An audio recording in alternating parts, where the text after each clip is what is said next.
I was just an insecure, scared kid. And the only way I could find myself was through putting myself through the worst thing possible. My biggest advice to give everybody in the world is, like I say, we live in an external world. Everything is you gotta see it, touch it, it's external. If you can, for the rest of your life, live inside of yourself, stop listening to everything that makes no sense. All these insecure people putting their insecurities on you, you gotta flush it out. You gotta just be whoever the hell God or whatever the hell you believe in. If you believe in nothing but yourself, I don't care what it is. You gotta take everything and throw it away. You have to believe in one thing, and that is yourself. And I'm not saying don't believe in God or what you believe in, but right now, for you to find greatness in yourself, you're not gonna find it by looking in a book or by even hearing me. I may give you the spark, but you've got to go inside yourself to find it. And that means you gotta be quiet. Go in a room, stop talking, search your soul, search your mind, search your abilities, and you'll find it. But if you're not looking for it, you won't find it. So you gotta go start your journey. And the journey starts with you finding, why the hell am I here on this planet Earth? Why am I here?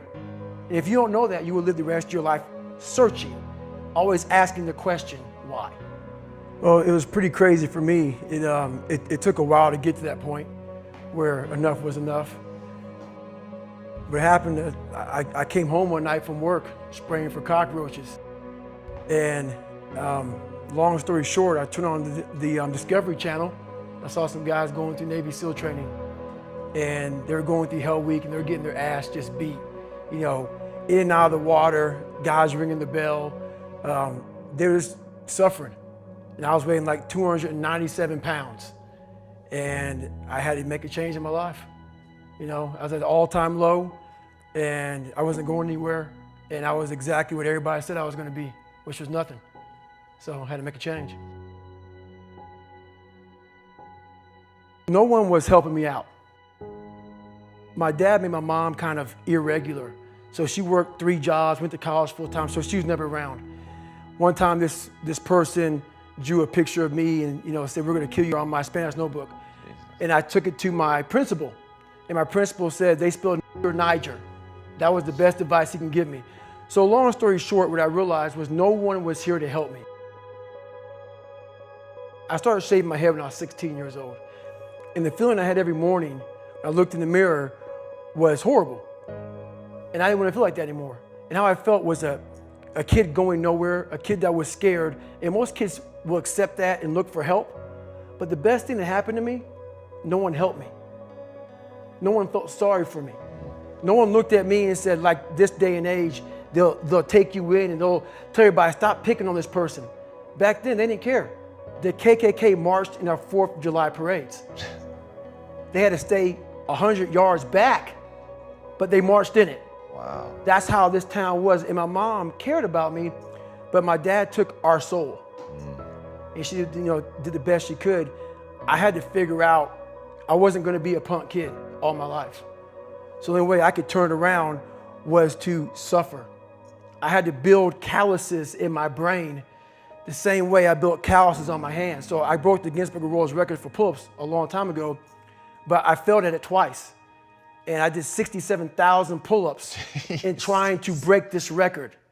So to do 4,030 pull-ups, I had to do 67,000 for training for that. And so what I realized is for me to become the man I wanted to become, I saw myself as the weakest person God ever created. But I never blamed God for anything he did to me.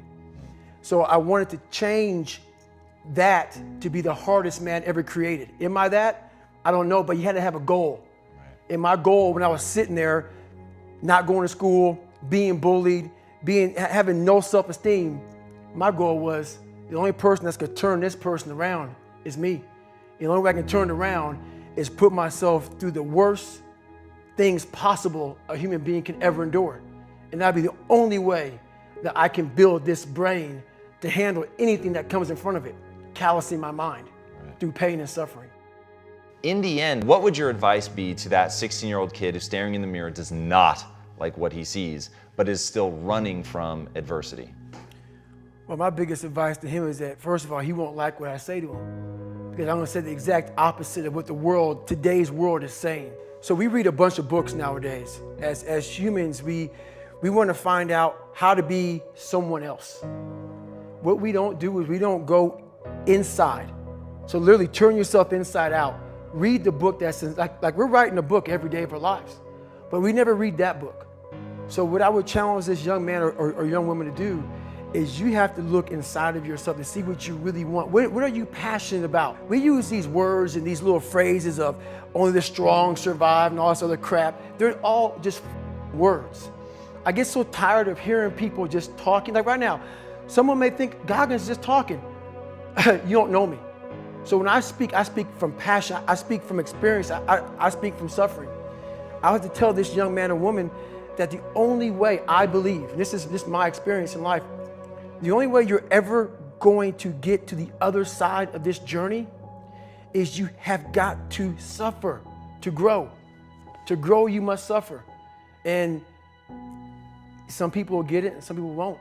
But they have to see what their journey is to start their journey. Several people live to be 100 years old and they have great lives and they have great kids. Their kids go to college and all sorts of stuff. But somewhere in their life, there was a point where they had a decision to make. They can go left or right on this path. Left was the easy route. Right was the hard route. A lot of people take the easy route. And they had a good life that way, but the better life was going to the right side. And you may have 20 years of pain and suffering to get past it, but a lot of us die never truly starting our journey. And I would tell this young person, you gotta start your journey. It may suck, but it will come out the other side where you're coasting. Every day, we're seeing who we are as people. When I was growing up, I lied for people to accept me because I didn't accept myself. So I would make up stories so then you would accept me into your world.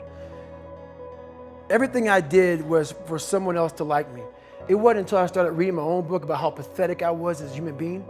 I can blame my dad, I can blame kids at school, I can blame having health issues, ADD, my mom not being around. Great mom, but she was doing her thing. Right. I could blame a lot of people. And that's the book I was reading. And I put it off on everybody else. It wasn't until I said, you know what, for me to fix this, I gotta read what is wrong with David Goggins. Not blame anybody. Read my book and say, okay, I'm afraid of my shadow. How can I overcome that? Go in the military, get your ass kicked, do things you hate to do, be uncomfortable every day of your life. Roger that. I'm not the smartest kid in the world. Okay. Instead of somebody saying, oh no, you're smart. No, don't say that to yourself. I said to myself, no, I'm a dumb motherfucker. Okay, roger that. How you get smarter? Educate yourself. So the things that we run from the truth. We're running from the truth, man. So the only way I became successful was going towards the truth. As painful and as brutal as it is, it changed me. It allowed me to become, in my own right, who I am today. So hopefully I can help people that believe that they're much less than what they truly are. Help them find greatness in themselves. And greatness isn't running 200 miles at a time or doing 4,000 pull-ups or being a SEAL. Greatness is whatever the hell you dreamed of in your own mind. You gotta first see it. You gotta first create this vision in your mind.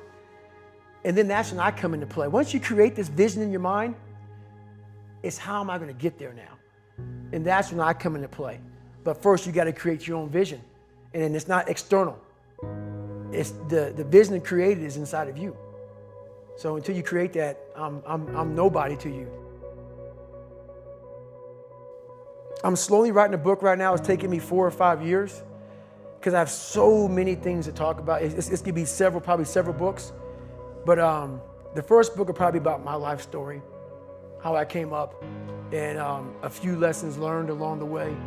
But you know, I have so much to talk about, so much to say, just to give people a lot more than hope.